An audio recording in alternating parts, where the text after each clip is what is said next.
quero trazer uma reflexão nesta manhã com relação ao Natal.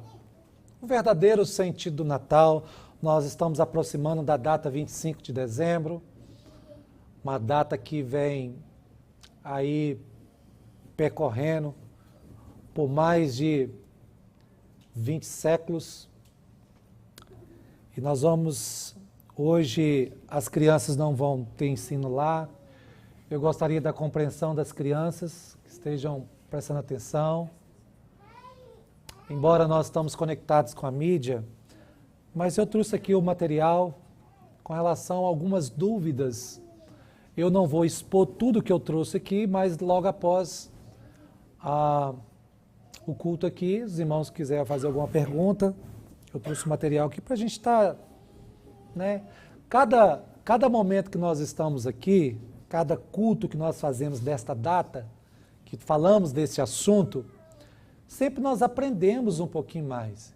Eu venho pregando essa mensagem há muitos anos e preparando essa semana eu aprendi um pouco mais. Eu espero também que os irmãos que estão aqui, que estão me ouvindo, vão aprender também um pouquinho mais, né, com relação a essa data comemorativa.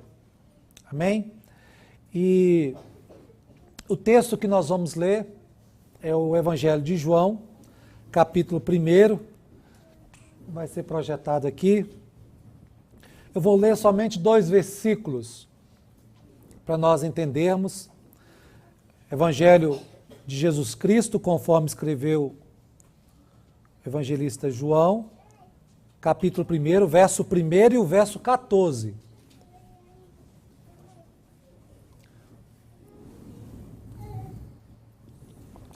Diz assim o texto da palavra de Deus: No princípio era o Verbo, e o Verbo estava com Deus, e o Verbo era Deus. Verso 14. E o Verbo se fez carne, e ele habitou entre nós, cheio de graça e de verdade, e vimos a sua glória como a glória do unigênito Pai. Amém? Vamos orar. Senhor, nós queremos agradecer o Senhor por estarmos aqui nesta manhã, por essa oportunidade que nós temos de aprender um pouquinho sobre a palavra do Senhor, sobre os teus ensinamentos. Obrigado, Senhor, pela tua dádiva. Obrigado, Senhor, por tudo aquilo que o Senhor tem proporcionado para nós. Muito obrigado, Senhor, porque tu és soberano. O Senhor é o Deus que reina sobre todas as coisas. Pai, tua palavra é lida aqui nesta manhã. Nós vamos tratar desse assunto, que é um assunto relevante para o momento que nós estamos vivendo. Senhor, nós recorremos ao Senhor pedindo a graça, pedindo o teu favor. Fala conosco nesta manhã, que seja um momento aqui de nós estarmos refletindo, pensando, amadurecendo na fé, e que possamos, ó Deus, receber a graça do Senhor nesta manhã através da tua palavra. Ah, Senhor, eu vou falar com imperfeição, mas o Espírito Santo, ele fala com perfeição. Nós rogamos para que o Senhor possa falar o coração nosso que está aqui, os que estão nos ouvindo, que essas pessoas sejam revigoradas nesta manhã através da tua palavra. Também aqueles que vão ouvir essa mensagem. Nós oramos pedindo ao Senhor a tua bênção, a tua graça, assim no nome de Jesus. Amém. Muito bem. Meus irmãos, nós estamos aí chegando à data 25 de dezembro, uma data muito comemorativa. Nós queremos dizer que essa data, ela se comemora desde o século IV. Eu falei mais de 2000 anos, mas é desde o século IV. Provavelmente por volta do ano 336 depois de Cristo, na era cristã. Os primeiros cristãos, eles não comemoravam o nascimento de Jesus. Os primeiros cristãos, eles comemoravam a ressurreição, a Páscoa. Então, eles tinham esses momentos para comemorar a ressurreição e Páscoa. Então, mas aí vem o século IV, onde a igreja começou e teve como ofício esse calendário 25 de dezembro, comemorar, né, o nascimento de Cristo. Nós vimos os cristãos do Oriente, eles não comemoravam o nascimento, eles comemoravam uma festa chamada de Epifania. O que é a festa da Epifania? O que era a memória dessa festa, Eliane? Eles comemoravam a manifestação de Cristo, eles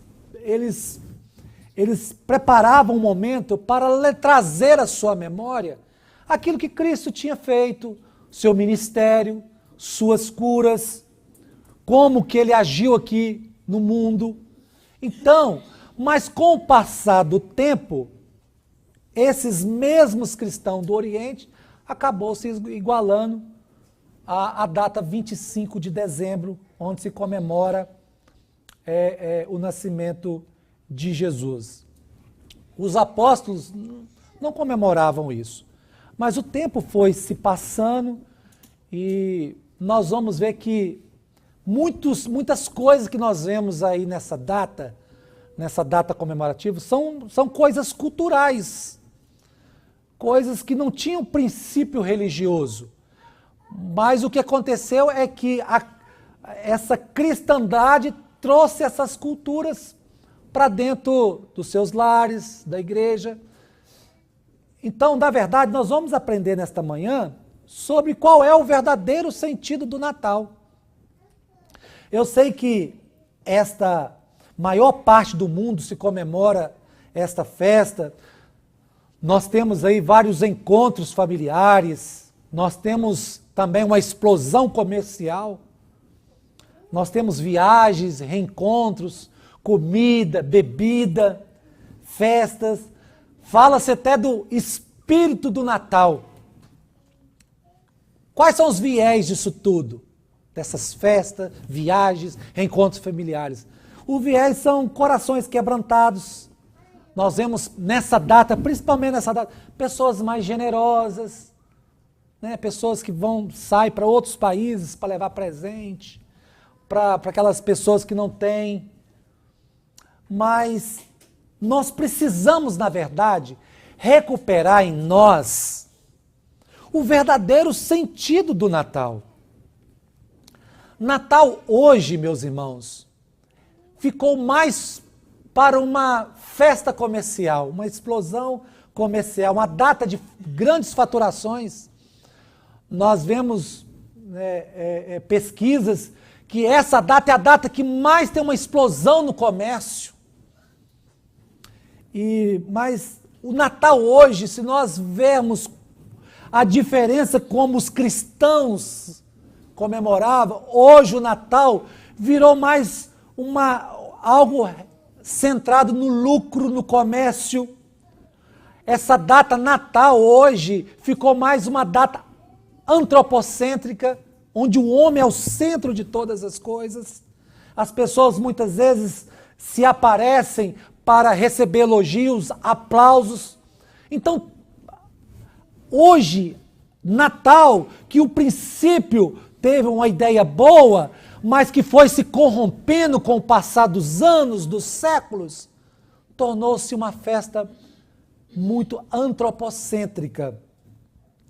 Natal passou a ser somente uma festa de presentes, comércios, lucros. Isso não era o sentido do Natal. Quando Santo Nicolau, quem era Nicolau? Nicolau, ele era um bispo ali na região da Turquia, um homem cristão. Ele chegou um momento que ele começava a fazer caridade, aproveitando que se comemoravam essa festa do nascimento de Cristo, era um momento que era tirado ali, sabe para quê? Para trazer à memória as coisas que Cristo fez. Ele distribuía o presente sem nomes, sem nada. Para quê? Fazer caridade. Era um homem caridoso, piedoso. Mas aí a cultura entrou com o passar do tempo e mudou, divergiu as coisas, misturou as coisas. Mas por isso que eu sempre falo, o princípio não era assim. Eram coisas boas. Então, essa data virou uma data mais de comércio. Então não foi por esses viés que o Natal foi criado. Não foi por isso, porque essas coisas não representam nada Natal. Então qual é o verdadeiro sentido do Natal? Qual é o verdadeiro significado do Natal, meus irmãos? A palavra Natal, ela vem da palavra natalício. Ou seja, é o nascimento de alguém. A palavra Natal é o nascimento de alguém. Então, não tem nada a ver com Papai Noel, trenos, rena, boneco de neves, árvore. Todas estas coisas que você vê aí acompanhando essa celebração do Natal, árvore de Natal, boneco, trenos, tudo isso são símbolos criados, mas são símbolos culturais. Se os irmãos tiverem alguma pergunta, depois pode estar perguntando para a gente. São símbolos culturais. Mas a palavra Natal quer dizer nascimento, nascimento de alguém. Então, o Natal deve se comemorar o nascimento de quem? É de alguém. Por isso que fala assim, por isso tem aquela expressão, irmã Jaqueline, qual que é a sua cidade natal? Qual que é a cidade que você nasceu? Então, a palavra Natal é nascimento, natalício. Então, o Natal é o aniversário que nós comemoramos o nascimento de quem? Esta festa, meus irmãos, gira em torno do nascimento de alguém. Tá, Esdra? Natal é o nascimento de alguém. Natal se comemora o nascimento do Filho de Deus, Jesus Cristo. 25 de dezembro não é exatamente esta data. Eu posso explicar depois para os irmãos aqui por que eles escolheram essa data. Há muitas crenças judaicas dos antigos para chegar a essa data. Mas não é exatamente essa data. Tudo isso é um conjunto de crenças, culturas dos nossos irmãos antigos que criaram. Mas, na verdade, nós deveríamos comemorar somente isto, porque esta data é a data mais importante da festa cristã, podemos dizer assim. Porque o que significa, então, esse nascimento de Jesus? Como se deu o nascimento de Jesus? O nascimento de Jesus deu-se, vamos colocar aqui para as crianças participarem, Evangelho de Lucas, capítulo 2.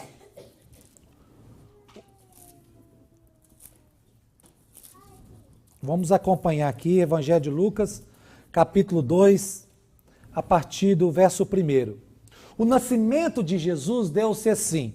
Naqueles dias, foi publicado um decreto do César Augusto, convocando toda a população para fazer o recenseamento.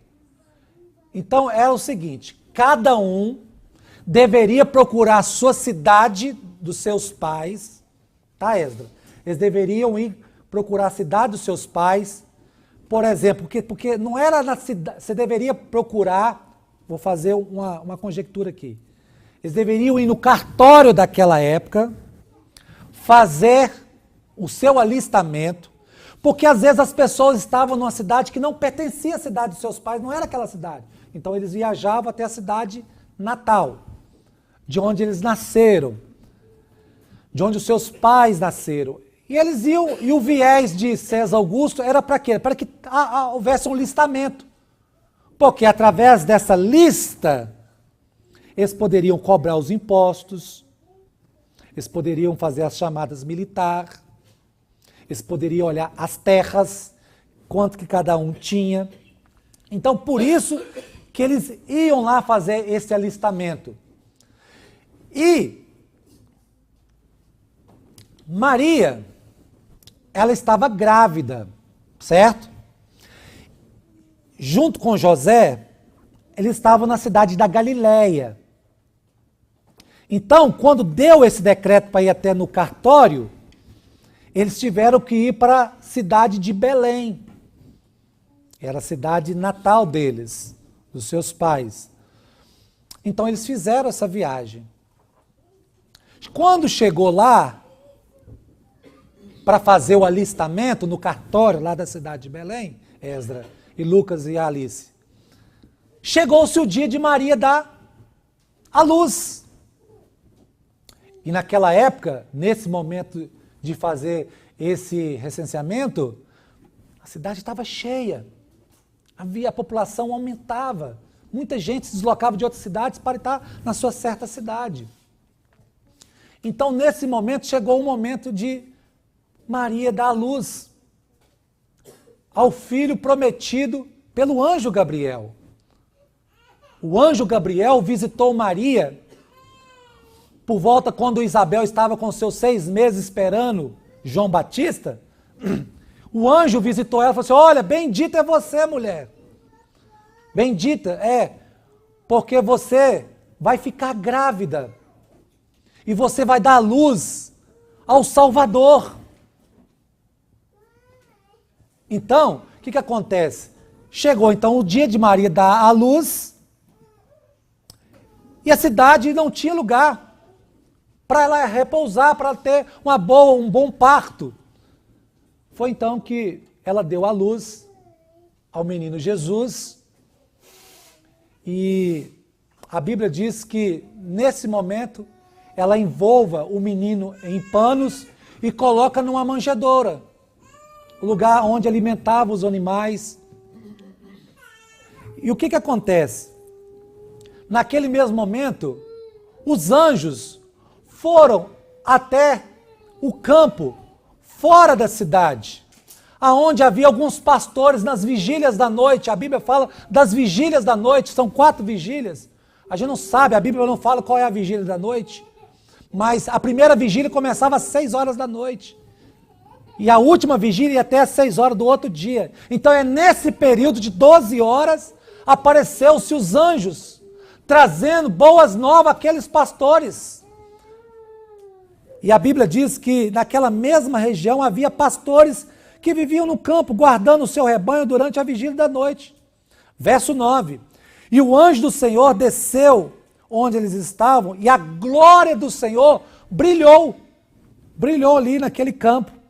O anjo disse para aqueles pastores: olha, não ficam com medo, não temam, porque eu quero trazer uma boa notícia para vocês. Uma boa notícia que vai ser bom para todos vocês, todo o universo, todo mundo, toda a raça humana. É que hoje, lá em Belém, aqui em Belém, na cidade de Davi, nasceu o Salvador do mundo. E isto será por sinal.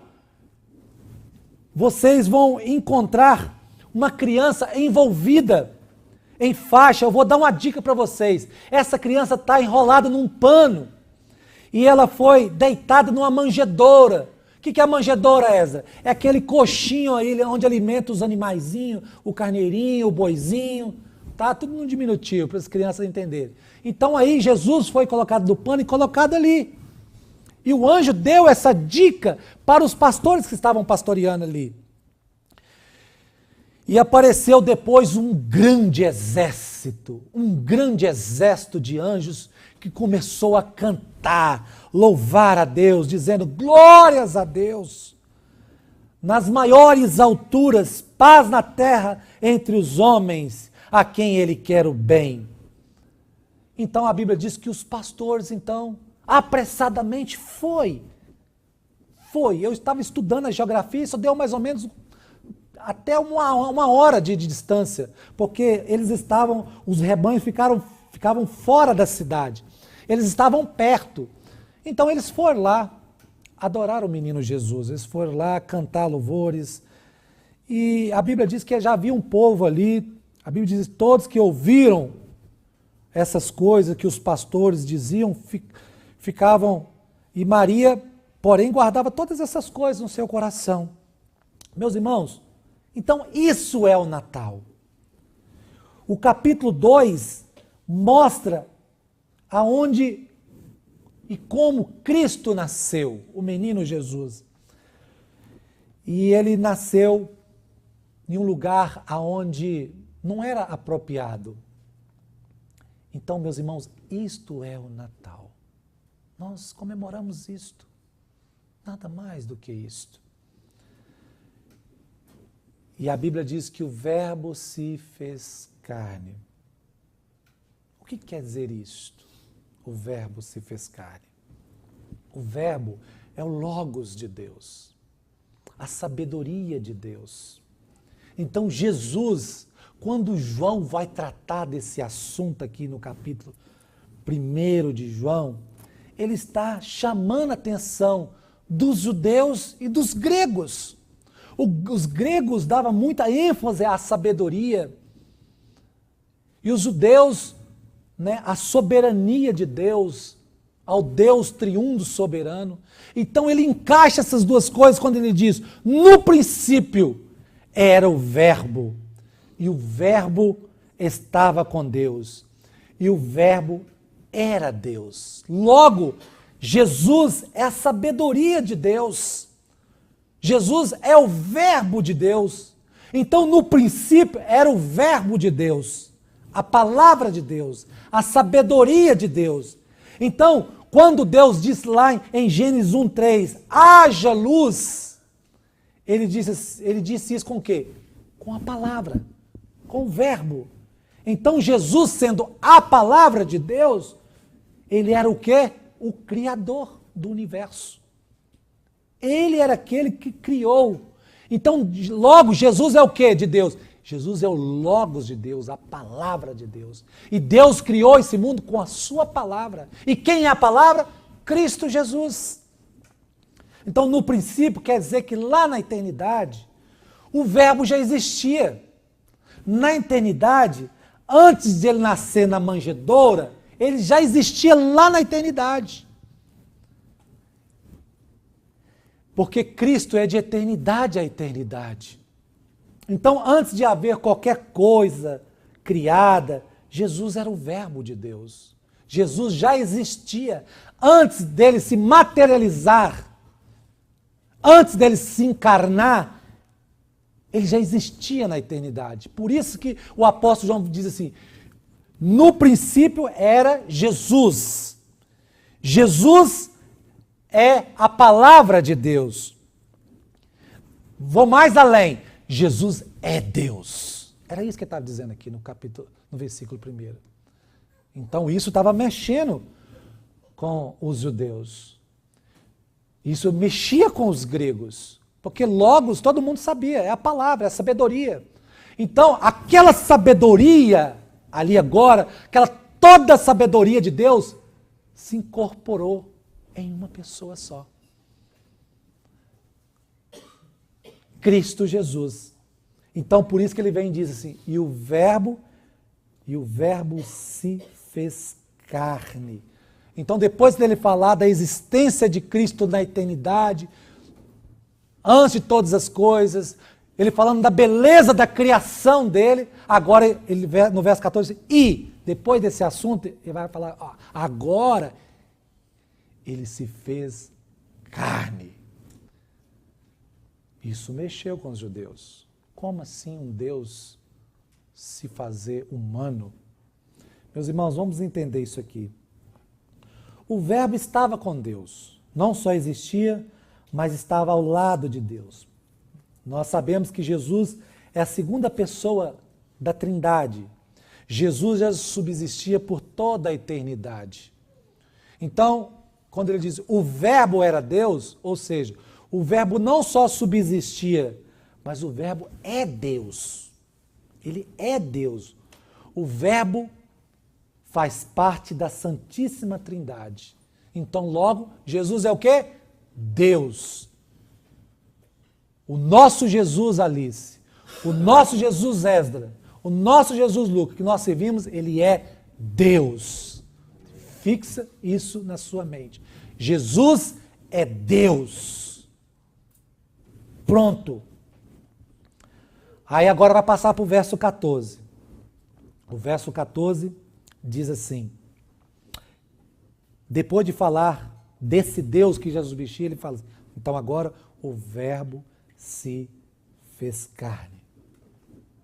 Lembrar, meus irmãos, que essa carne, que a Bíblia fala de carne de pecado, mas essa carne aqui é que ele se materializou.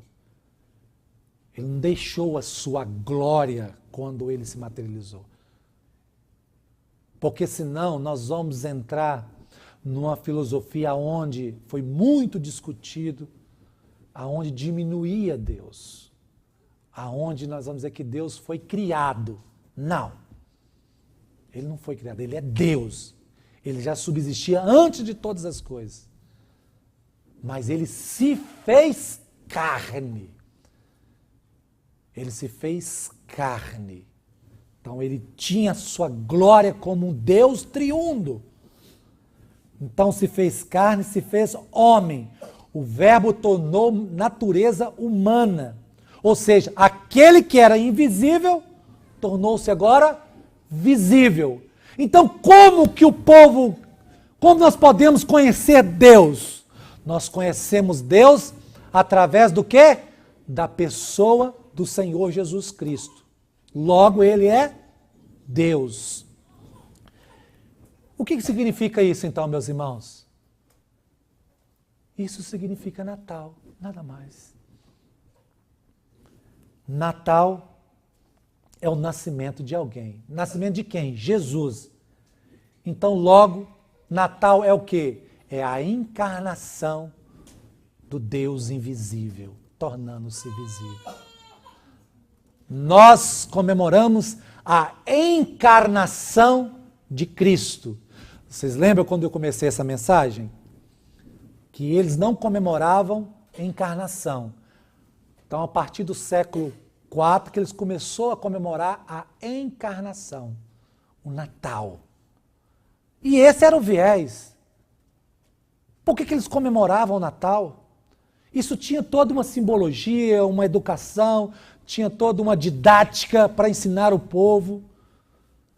Hoje nós vemos um Natal todo distorcido no mundo, cheio de fantasias que não tem na Bíblia. Essas coisas a gente não precisa ficar espantado, isso é cultura. São eventos culturais que muitos deles não tiveram a intenção de trazer religião, mas é a religião que gosta de trazer essas coisas para dentro do ensino didático. Então, meus irmãos, a encarnação de Deus é o Natal. É o Deus triuno, invisível, onipotente, se torna homem, pessoa, se torna bebê. Essa, meus irmãos, pode ser a doutrina mais magnífica que as Escrituras têm. Impressionante, é a doutrina da encarnação. Então você pode dizer, como um Deus, criador do universo, logos de Deus, um criador a qual o universo não pode se conter, diz as Escrituras, um Deus cheio de glória e esplendor, um Deus agora repousa no ventre de uma menina de mais ou menos 14 anos. Se torna um bebê.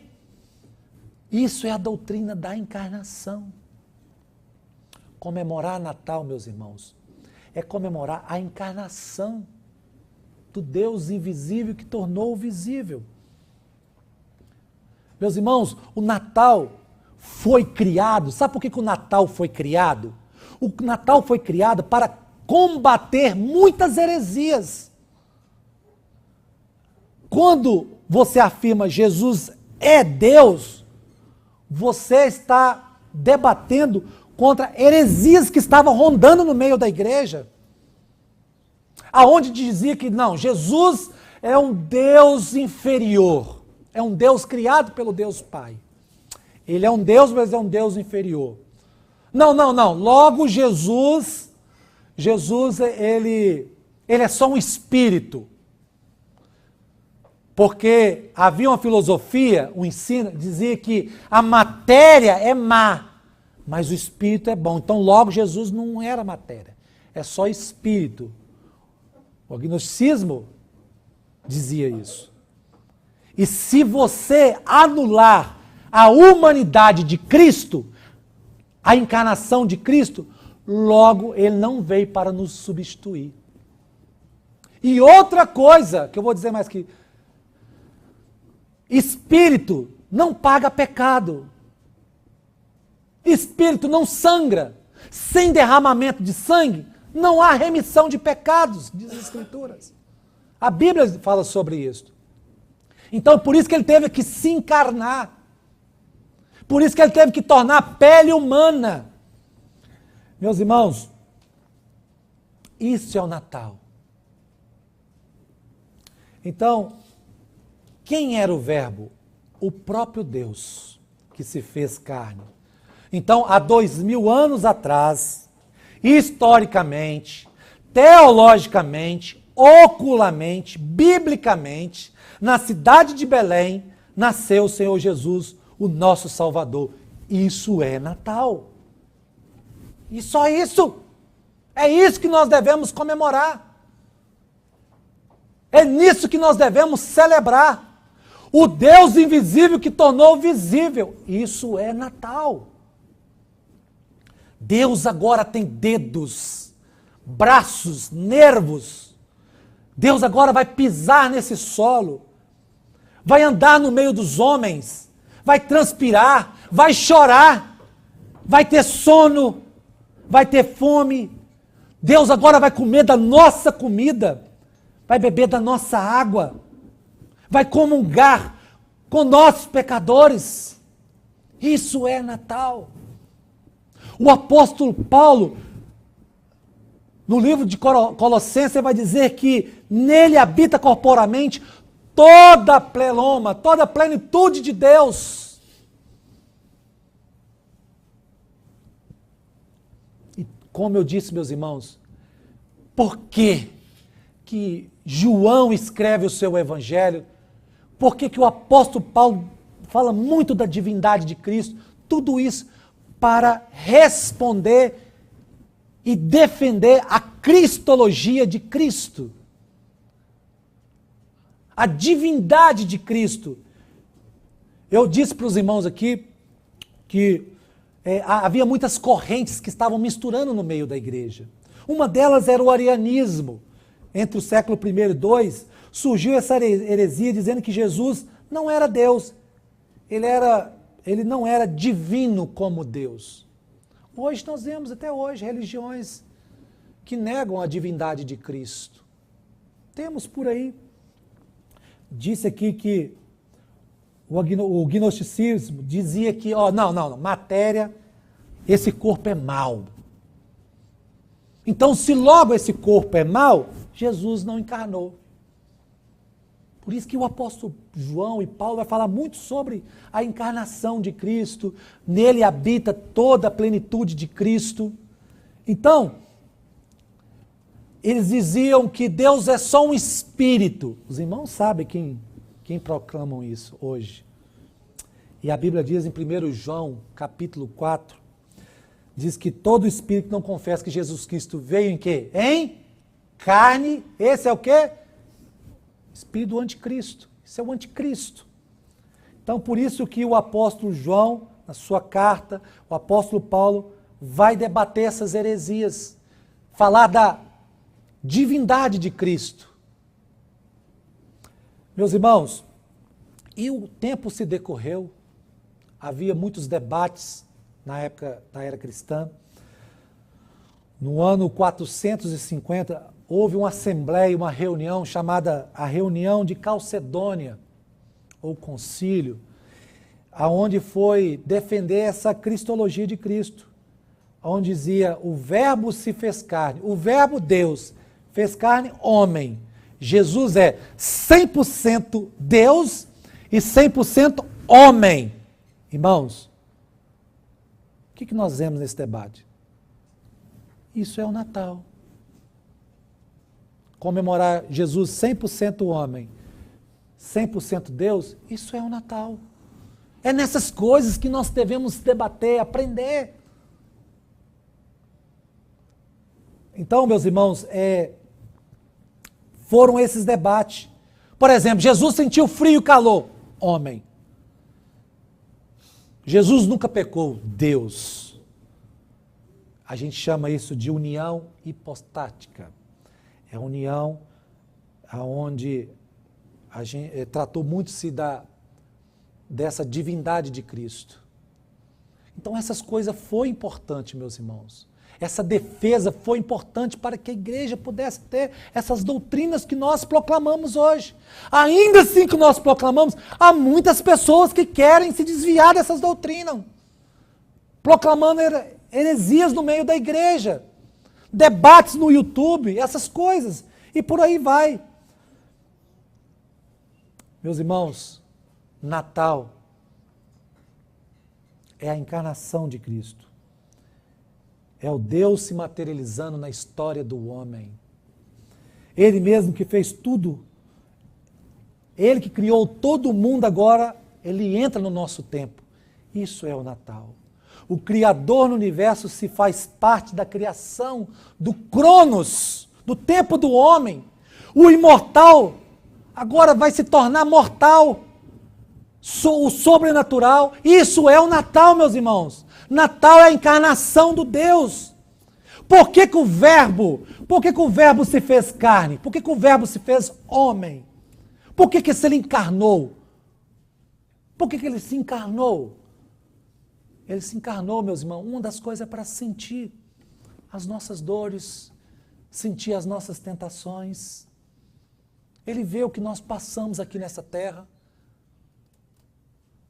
O escritor dos Hebreus, do capítulo 4, verso 15, vai dizer: porque nós não temos um sumo sacerdote que não possa compadecer-se das nossas fraquezas. Porém, como nós, em tudo foi tentado, mas sem pecado. Isso é o Natal. Vou sempre frisar isso. Isso é o Natal. Quando você for reunir sua família, quando você tiver sua celebração, lembre-se, Natal é a encarnação do Deus vivo, se materializando na história do homem. Jesus se encarnou para ser como um de nós, para sentir o que eu e você sente nesse mundo. Deus se fez homem para saber o que o povo dele sente. Quais são os efeitos da queda? Ele se encarna para saber o que a queda se fez com o homem. Sofrer muitas vezes o que você sofre. Esse foi um dos propósitos da sua encarnação. E em tudo foi tentado, meus irmãos. A Bíblia diz que em tudo ele foi tentado. Na cobiça, na ira, na incredulidade, na rebeldia, no resfriamento. Jesus teve dores, sono, dormiu no barco, teve fome, ficou triste, se angustiou, foi abandonado. Então Jesus sabe o que é sofrer. Então quando você estiver sofrendo, ele sabe o que é passar por sofrimento. Quando você estiver sendo tentado, lembre-se, ele foi tentado por Satanás. Então, quando nós somos tentados, quando nós passamos por sofrimento, ele sabe, e ele sabendo disso tudo, ele pode nos auxiliar. Porque ele está vivo e habita dentro dos nossos corações. Quantas vezes nós somos tentados, passamos por momentos difíceis da nossa vida, e o Espírito dele conecta ao nosso espírito, e nós lembramos da história, o quanto ele foi tentado por nós. O quanto ele fez por nós, meus irmãos. Se você pegar Isaías, o livro de Isaías 53, você vai ver o que ele passou por mim e por você. Ele conhece o nosso íntimo, ele conhece o seu íntimo. Ele sabe o que passa na nossa mente. Ele mora dentro de nós, o seu espírito mora dentro de nós. E você acha que diante tudo isso que ele passou, isso não é uma prova de amor para conosco? Isso é Natal. Lembra-se, isso é Natal. Esse é o verdadeiro sentido do Natal. Natal é a encarnação de Deus, a materialização do Deus. Um Deus que veio para comer conosco, andar no nosso meio. Ele veio para ver como nós andamos nessa vida de correria. Meus irmãos, ele se encarnou para sentir o que eu e você sentimos nessa vida. Então, nas horas mais difíceis da sua vida, nos momentos em que aonde você não vê luz, às vezes nas escuridões do seu coração você enfrenta, nos momentos mais de tempestade, nos momentos, na hora que vier o desânimo na sua vida, ele dirá para você assim, eu sei o que é isso, eu passei por isso. Eu passei isso no Getsêmani. Ele disse, passa de mim esse cálice, mas eu prevaleci. Lá no cume do monte ele foi tentado. Eu sei o que é ser tentado. Eu fui tentado pelo diabo. Por que ele se fez carne? Ele se fez carne. Ele se encarnou para levar os nossos pecados. Isso é Natal. Romanos 5,12 diz assim, portanto, assim como por um só, coloca aqui para mim, vamos ler junto com a igreja. Portanto, assim como por um só homem entrou o pecado no mundo, e pelo pecado a morte, assim também a morte passou para todos os homens, porque todos pecaram. Todos pecaram. Ah, mas não, pecou. Está respirando, não, pecou. Pecou. Está sendo criado no ventre. Pecado. Põe o verso 13. Depois eu vou falar sobre isso aqui. Então, todos pecaram. Se todos pecaram, carecem da glória de Deus. Meus irmãos, para que o pecado do homem fosse perdoado, um deveria pagar. E deveria ser imputado o pecado sobre ele. E tinha que ser um da semelhança da natureza humana, descendente de Adão. Então Jesus teve que vir em forma humana para levar os nossos pecados. Meus irmãos, se ele não viesse, jamais seríamos salvos. Continuaríamos inimigos de Deus. Paulo, escrevendo em 2 Coríntios, capítulo 5, verso 21, diz que aquele que não conheceu o pecado, o fez pecado por nós, para que nele fôssemos feitos o que, Davi? Justiça de Deus.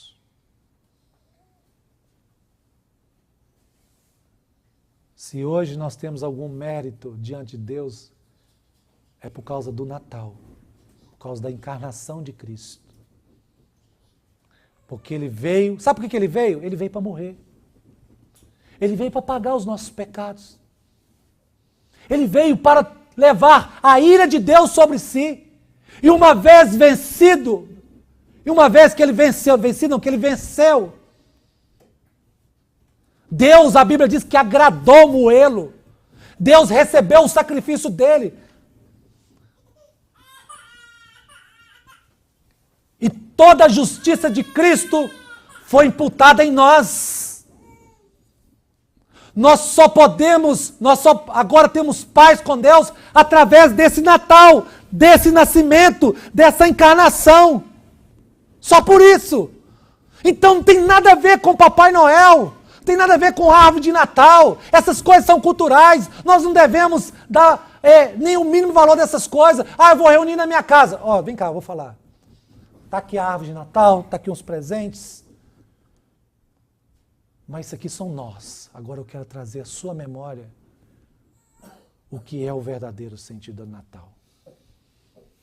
É a encarnação de Cristo. É o Deus que se encarnou, é o Deus que se materializou na história humana. O foco aqui não é a árvore de Natal. O foco aqui é a pessoa de Cristo. O foco aqui não é o presente. O foco aqui é a gratidão a Deus pelo aquilo que Ele fez por nós. Pelo aquilo que se doou por nós. Este é o maior presente que você pode receber aqui nesta vida. O maior presente que você pode receber neste Natal é ser perdoado dos seus pecados. É você ter consciência dessa história e cair na consciência que se eu não me render a Cristo, eu estou perdido nos meus pecados. E quando eu olho para esse sacrifício, esse presente que Deus nos deu, eu devo celebrar com gratidão a Deus, porque isso é o Natal. É comemorar a encarnação de Cristo. Veja bem, Eliana, Cristo teve que encarnar para passar por tudo isso, para me ensinar eu e você como didática dessa vida. E eu e você sabemos que nós nunca estaremos só. Essas mensagens sempre acompanharão o nosso coração nos momentos mais de alegria, nos momentos também de mais tristeza da nossa vida. Ele vai estar conosco. Ele será no meio de vós, o Emanuel, o Deus convosco. Então se alegrem, porque hoje na cidade de Davi nasceu o Salvador. Era esta a mensagem que o povo estava recebendo. Meus irmãos, quando Cristo se encarnou, fazendo semelhança de homem, a história do homem estava nascendo. Isso é Natal. Jesus não nasceu para passear aqui. Jesus não nasceu para te dar um bom carro, uma boa casa. Não é esse o propósito dele. Embora, pela graça de Deus, nós podemos ter isto. Com todo o nosso esforço, nossa honestidade. Mas esse não é o propósito. Ele não veio para passear aqui. Jesus se encarnou para levar as nossas maldições. Quando você pega Deuteronômio capítulo 20, você vai ver no Monte Ebal aquelas todas maldições. Ele veio para levar todas essas maldições. Por isso que ele se encarnou. Comemore isso na sua vida.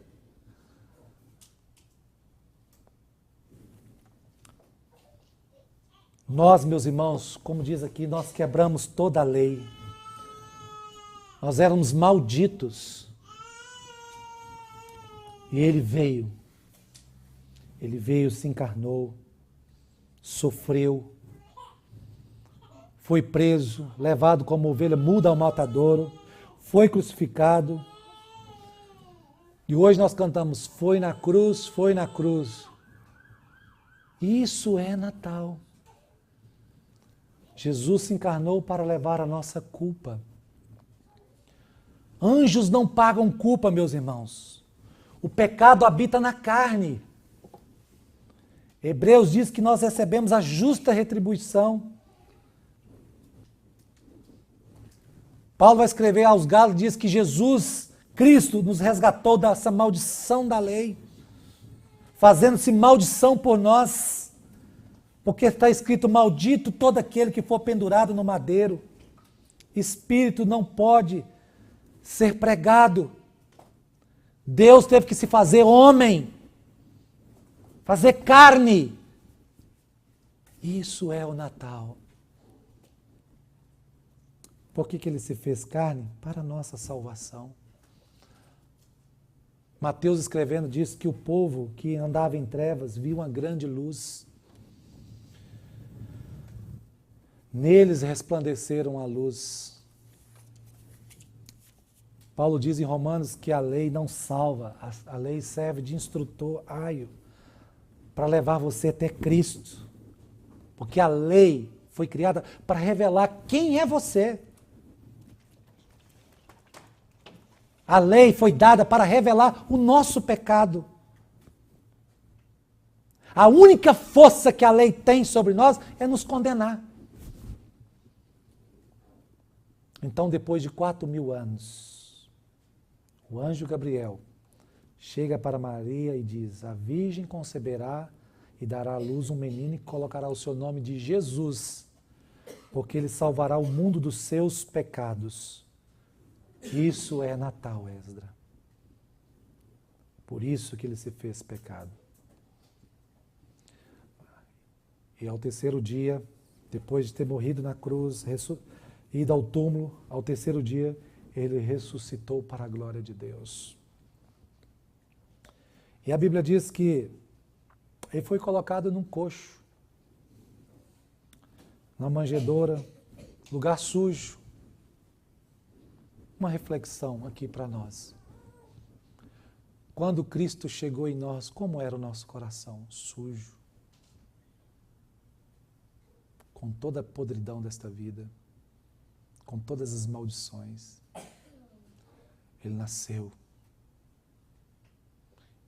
Ele nasceu em nós. Limpou nós. Isso é Natal. Então, quando você reunir com a sua família, comemore isto. Celebre isto.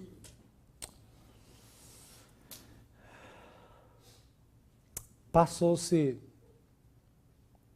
A Bíblia diz que os reis, os magos, a Bíblia diz que os magos vieram visitar. Sabe esse presépio que tem aí? Esse presépio que tem aí que as pessoas fazem? Esse presépio está todo errado. Não tem nada a ver aquilo ali. Um bebezinho, né? Com pessoas ali. A Bíblia fala que era 3. Coloca Maria ali, a mulher representando Maria, o outro José. Não existe nada disso. A primeira invenção disso foi em 1223. São Francisco de Assis, naquela época as pessoas não sabiam ler, tinham dificuldades. Então, Francisco de Assis, um homem piedoso a Deus, o que ele fez, Zequinha? Ele armou um presépio e colocou uma manjedoura vazia, um capim ali e um boi. Verdade mesmo. E aquilo ali ele contou, só aquilo ali. E com aquilo ali ele contou uma história, como que foi. Era didática, para ensinar o povo. Mas o que aconteceu, passado o tempo? As pessoas veio e colocou mais coisas. E esse presépio está todo errado, porque quando você calcula a história, passou-se quase 2 anos depois do nascimento de Cristo, é que os magos foram até Jesus. E eles levaram presentes como ouro, mirra, incenso. Ouro, que era um presente dos reis. Quem estava ali não era o rei Davi, era o rei do universo, o rei dos reis. O ouro representava a grandeza, o poder. Mirra era... Primeira, mirra era uma planta de Israel. Uma planta simples. Mas quando você exprimia ela, passava pelo processo, ela derramava um óleo. Esse óleo era um perfume. Então, quando fala de mirra aqui, está falando do perfume para ungir o profeta. Ele era rei, profeta. Levou também incenso. Incenso era para o sacerdote que ia até Deus, exalava ali, simbolizando no templo as nossas orações, adoração. Então ali estava o Rei dos Reis, o profeta de Deus, o sacerdote de Deus. E quando ele nasce, não havia lugar em hospedaria nenhuma, diz as Escrituras. Tudo estava ocupado. Ele teve que ir por um estábulo. Meus irmãos, a pergunta para nós hoje, diante dessa reflexão é: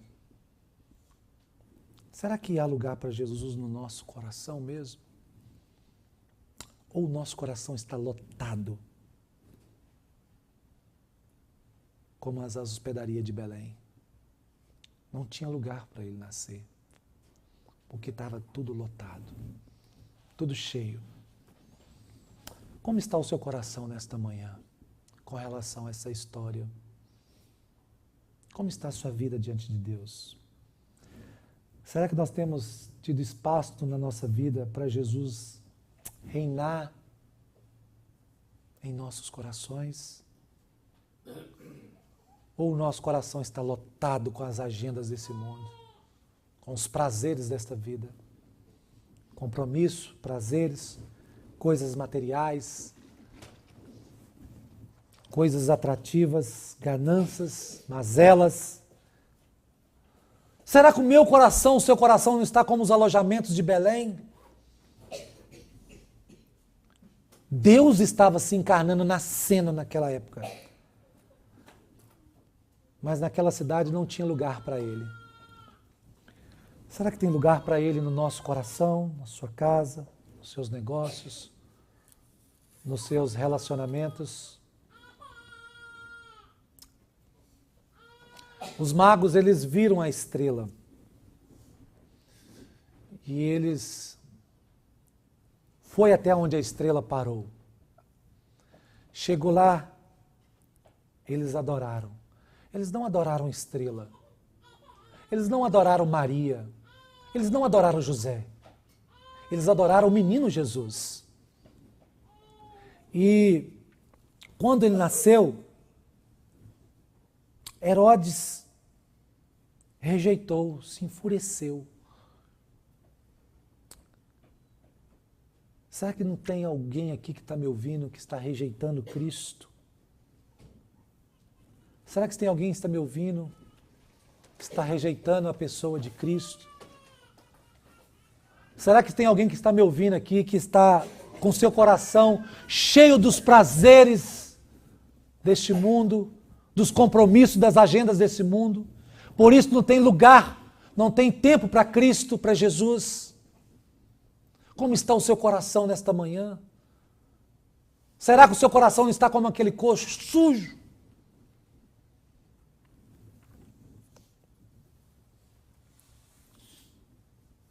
Meus irmãos, Herodes disse assim, quando ficou sabendo que o menino nasceu, ele disse, é mesmo, nasceu? Falou para aqueles magos, então vocês vão, adorem, depois volta e me fala onde ele está para mim adorar. E a Bíblia diz que eles foram alertados por sonhos para não voltar pelo caminho de Herodes. Meus irmãos, quando o homem tem um encontro com Jesus verdadeiramente, ele segue outro caminho, ele não volta para trás. Ele não volta pelo mesmo caminho que ele voltou, que ele veio. Porque quando Cristo nasce no coração do homem, o homem passa a ser uma nova criatura. Os escribas, os mestres da lei, pelos estudos que calculavam, pelas profecias de Miqueias 5,12, sabia quem estava nascendo ali era o Salvador. Eles sabiam daquilo ali. Mas eles rejeitaram. Eles conheciam a verdade, mas eles não queriam aquela verdade. Eles foram incrédulos. Seus corações eram duros como o de Herodes. Será que você está aqui, está me ouvindo? Até conhece Jesus, mas você tem uma grande dificuldade de segui-lo. Às vezes é porque o seu coração está duro. Às vezes é porque você está enfadado das coisas desta vida. Com isso, Cristo tem sido ofuscado na sua vida. Às vezes você acha que Jesus é só um programa de final de semana. Não. Meus irmãos, Natal é a comunicação de Deus através da sua palavra. Hoje nós comemoramos isto, nós vamos comemorar isto, a encarnação de Cristo. E você pode, nesta manhã, quando ouvir essa mensagem, você pode recebê-lo como seu Salvador. Seu coração pode ser quebrantado. Seu coração pode deixar de ser como o coração de Herodes, como dos escribas da lei. Aqueles que o rejeitaram. Meus irmãos, isto é o sentido do Natal. O Verbo se fez carne e habitou entre nós. Quando ele diz, ele habitou entre nós, é o presente de Deus. A expressão usada aqui no grego é kenosen, é tabernacular. Ele armou uma tenda, ele armou o seu tabernáculo em nós. A gente prega aqui 25 de dezembro, eu já estudei outras datas. A festa dos tabernáculos era em setembro, outubro. Por isso quando João vai escrever aqui, diz assim, e ele habitou entre nós, ele fez um tabernáculo entre nós. Ele veio para morar em nós. Quando ele disse isso, quando João disse que ele veio montar uma tenda, um tabernáculo, eles lembraram do tabernáculo de Êxodo 25:8, a presença de Deus no meio do seu povo. Mas agora, a presença não está mais no templo, na tenda. A presença de Deus agora está na pessoa do Senhor Jesus Cristo. Cheio de graça e de verdade. O caráter dele, do Filho de Deus. Meus irmãos, quais são os viés para o Natal? Terminando aqui. Os viés do Natal, meus irmãos, foi criado, o Natal, essa festa foi criada. Eram didáticas para o povo aprender sobre Cristo, sabia? Porque no Natal nós falamos da encarnação, nós falamos que ele era verdadeiramente Deus, verdadeiramente homem. A encarnação foi real, não simbólica. Muitas pessoas achavam isso, a encarnação de Cristo era simbólico, mas não. O Verbo se fez carne. O Natal combateu essas heresias. Eu falei aqui de algumas heresias que estavam rondando na igreja. Irmãos, são mais de 2000 anos de igreja, de história do cristianismo. Muita coisa, Zequinha, entrou por debaixo da porta, podemos dizer assim. Entrou dentro da cristandade. Há muitas coisas pagãs, entrou no meio da igreja. A verdade é assim, Eliane, o cristianismo não começou ontem, são mais de 2000 anos de igreja. Então o Natal, um dos viés foi para isso. Esses viés da encarnação, mostrando que Deus entrou na história humana. Nós aprendemos isso aqui nesta manhã. O foco do Natal não é emoção ou infâmia, mas o foco do Natal é redenção. O Natal ensinava que Deus não salvou o homem à distância. O Natal, eles ensinavam que Deus entrou no tempo do homem, se fez carne na história. Deus enviou o seu filho nascido de mulher. Então, sem encarnação, não há cruz. Sem Natal, não há Páscoa. Outros viés que o Natal trouxe simbologia para nós é no campo soteriológico da salvação. O nascimento de Cristo era celebrado porque ele nasceu para morrer. Quando falava de Natal, eram essas histórias que se contavam nas comunidades. Hoje vos nasceu o Salvador. O Natal aponta para a cruz. O Natal aponta para a ressurreição. O Natal aponta para a reconciliação com Deus. Manjedoura, cruz, túmulo vazio. Outra coisa que o Natal, outra coisa pedagógica que era ensinada em relação ao Natal. Essas coisas, Jaqueline, eram ensinadas porque naquela época o povo não sabia ler. O povo não tinha Bíblia. Então essas datas litúrgicas serviam para quê? Ensinar o Evangelho, repetir as histórias da salvação todo ano, formar a fé no povo. O Natal, ele era catequizado, não comercial, não comercializado. Então as pessoas mudaram com o passar do tempo. O Natal servia também para um consolo e esperança. Os cristãos, eles eram perseguidos. E quando ouvia a história de Natal, toda essa história de Natal, ele sabia, Deus não está distante, Deus está comigo. Quando eles enfrentavam as dores, os problemas, eles podiam lembrar, Deus está comigo, Deus conosco, Emmanuel. Deus se fez pobre, frágil, sofredor. Ele tomou sobre si nossas enfermidades. Irmãos, o Natal fortalecia a esperança. E outra coisa, o Natal tinha um caráter também de defender a fé. Celebrar o Natal de Cristo era uma forma de declará-lo publicamente. Jesus é o Senhor, não César. Quem deve ser adorado aqui não são pessoas, não é a mãe, não é o pai, não é a estrela, não é Herodes, não é César, mas é Jesus. Isso fortalecia eles. Isso era didático. Um mundo romano onde eles eram confrontados com ideologias. Então eles entendiam, para nós há um só Senhor, Jesus Cristo. Então o que não era viés, é importante deixar bem claro, o Natal não foi criado para consumo,